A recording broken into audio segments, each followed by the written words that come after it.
गोस्वामी जी कह रहे हैं कि हम भगवान शंकर को साक्षी करके कहते हैं, अगर थोड़ा भी हम असत्य हो तो हमारी जबान गल जाए। मुझे जो कुछ प्राप्त हुआ है रा और मां 2 अक्षर से मिला है। उनके जीवन में यह भी देखा गया कि वो कितने पत्नी से आसक्त थे, देखा गया, एक क्षण भी दूर नहीं हो सकते थे, लेकिन नाम का आश्रय लिया तो इतने बड़े महापुरुष बन गए कि कोई भी शास्त्र का सूत्र ऐसा नहीं जो रामचरितमानस में ना हो। उपनिषद, वेद, पुराण, सिद्धांत जो भी चाहो सब रामचरितमानस में आपको विराजमान मिलेगा।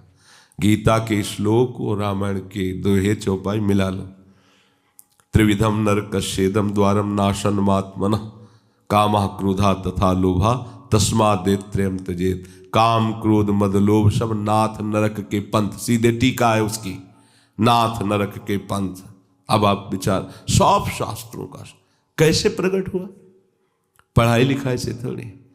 राम राम राम राम राम, सारा ज्ञान, सारा वैराग्य, ये सब सामर्थ्य संसार के राग से रहित होने की ये नाम से मिलती है, भजन से मिलती है। अगर भजन नहीं है बात नहीं बनेगी। गोस्वामी जी कहते हैं कि भले जल के मथने से आपको घी मिल जाए, बारू को जो रेत है उसको आप पेरो तो भले आपको उसमें तेल मिल जाए। असंभव, ऐसा हो नहीं सकता। पर बोले ऐसा भले भी हो जाए, लेकिन हम आपको कहते हैं कि बिना भजन के तुम इस संसार से नहीं तर सकते। बारी मथे घृत होए बरु सिकताते बरु तेल, बिनु हरि भजन न भवतरी या सिद्धांत पेल। विनिश्चितम बदामिते ना अन्यथा वचांस में, मैं बिल्कुल सत्य कहता हूं, अन्यथा नहीं बोल रहा हूं। हरिम भजन्ति ये नरा भवसागर तरंती थे। जो प्रभु का भजन करते हैं, अब उनमें संशय नहीं कि भवसागर से उतरेंगे, पर जो प्रश्न हो जाता है कि मुझे अभी दर्शन क्यों नहीं हो रहे, तो सुन लीजिए कितने दिनों में होंगे।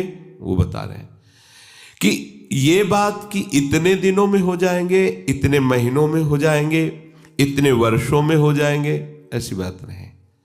जिस क्षण तुम्हारे चित्त में प्रभु के सिवा किसी का चिंतन नहीं रह जाएगा, उसी क्षण भगवत साक्षात्कार हो जाएगा। अब वो करो, कृपा का आश्रय लेकर भजन पर। इसीलिए जो सच्चे साधक हैं वो परिणाम पर दृष्टि नहीं देते, वो वर्तमान में साधन पर दृष्टि देते हैं। हमें अभी भजन करना है, प्रभु मिले ना मिले, हमारा कर्तव्य है निरंतर भजन करना। बस हमें अपने कर्तव्य में देखना है, आगे बात प्रभु की है। वो कब मिलते हैं, क्या लीला में प्रवेश करते हैं, क्या, ये उनका विषय है। हमारा विषय है निरंतर भजन। हम अपने विषय को संभालते हैं भजन की तरफ। पूरे संत महात्माओं के जीवन को देखो ना, वो निरंतर भजन की तरफ बढ़ते चले गए, तो प्रभु बिके हुए से उनके साथ दौड़ते रहे। अगर वो नाराज हो जाते तो प्रभु उनको मनाने आते हैं। एक दिन ग्वारिया बाबा के सख्य भाव में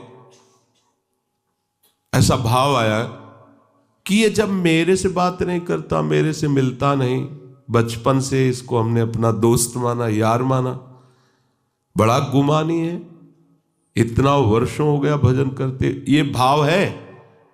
ऐसा नहीं कि वर्षों से मिले नहीं, ये भाव ऐसा होता है कि अभी अभी मिले हैं और अभी भाव लगेगा कि जन्म का जन्म हो गया, उनको हमने देखा ही नहीं, ये भाव होता है।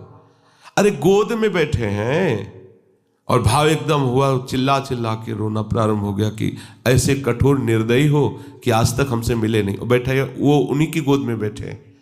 प्रेम वैचित्र दशा, भाव दशा में ऐसा होता है।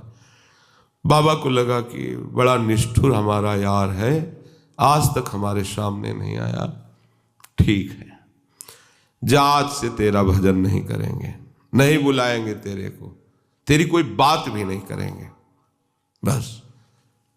अब जो कोई महात्मा भजन करते मिलता, गुस्सा के माला छीन लेते, उसका भजन मत करो, बहुत निष्ठुर है, कठोर। तो सब जानते थे कि बाबा भाव दशा में रहते, किसी भाव की बात होगी, बस नहीं बोलेंगे, तेरा चिंतन ही नहीं करेंगे, तेरे से बात ही नहीं करेंगे। और हो क्या रहा है, क्या गाढ़ चिंतन हो रहा है, वो सामने अनुभव करते हुए बात, तू इतना गर्व में रहता है, मिलना नहीं, बात नहीं करना तेरे से बात।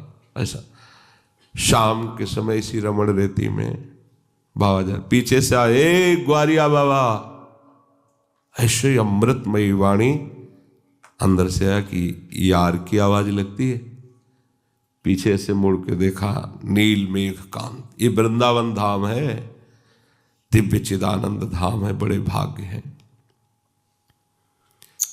मंद मंद मुस्कुराते हैं, उसी गर्व से ये था माम प्रपद्यन्ते, दोस्त मालाला, दोस्त की तरह ही भगवान उनसे देख रहे।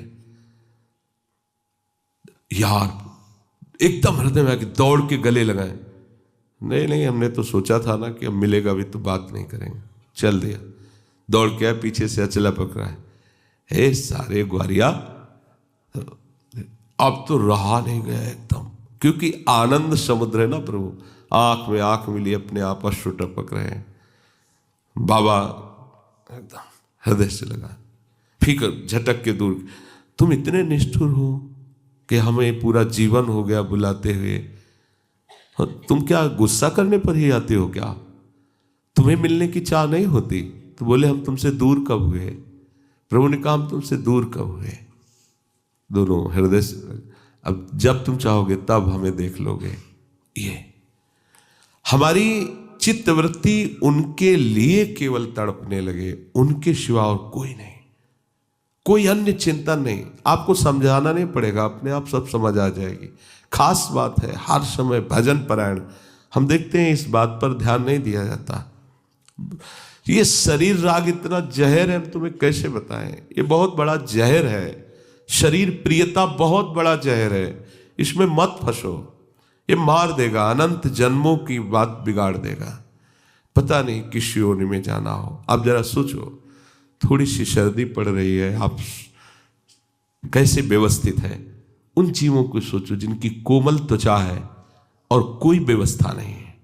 विचार करो, अगर उनके घाव हो जाता है कहीं किसी झाड़ी में, उसको भोगते हैं, उनको न दवा है न इंजेक्शन है, भूख प्यास सर्दी गर्मी हर तरह के कष्ट को सह रहे और कोई अंत नहीं कष्ट का, फिर मरेंगे, फिर नई योनि, फिर आपके लिए तो अंत दिखाई दे रहा है। आप चाहो तो सदा सदा के लिए कष्ट का अंत कर सकते हो। सुख समुद्र प्रभु को प्राप्त करने का अवसर है। बस भजन, अत्यंत वैराग्य, किसी का कोई भी स्मरण नहीं, और चित्त निरंतर अपने आराध्य देव में। फिर आपको पूछना नहीं पड़ेगा भगवत साक्षात्कार कब होता है। यथा दीपो निवातस्थो नेंगते सोपमा स्मृता योगिनो यत चित्तस्य युञ्जतो योगमात्मनः। बहुत ध्यान का विषय। जब चित्त में कोई अन्य चिंतन नहीं होता तो चित्त ऐसा एकाग्र होता है जैसे स्पंदन रहित तो वायु के स्थान में दीपक की लौ सीधी एकदम जलती, हिलेगी डुलेगी नहीं। वायु वहां है पर स्पंदन रहित है, झोंका नहीं है। वायु के बिना वो जल ही नहीं सकता दीप। जैसे दीपक जल रहा हो, शीशा रख दो और ऊपर से ऐसे कर दो, बुझ जाएगा। जलेगा वायु से ही, पर स्पंदन रहित वायु। थोड़ा भी स्पंद होगा तो लौ में विघ्न पड़ जाएगा, हिलने लगेगी लौ। स्पंदन रहित वायु के स्थान में जैसे दीपक की लौ, ऐसे चित्त की एकाग्रता केवल आराध्य देव में। यह अभ्यास करते हुए चित्त वाले योगी की चित्त की ऐसी स्थिति हो जाती है जैसे स्पंदन रहित वायु के स्थान में रखा हुआ दीपक एकदम शांत, हिलना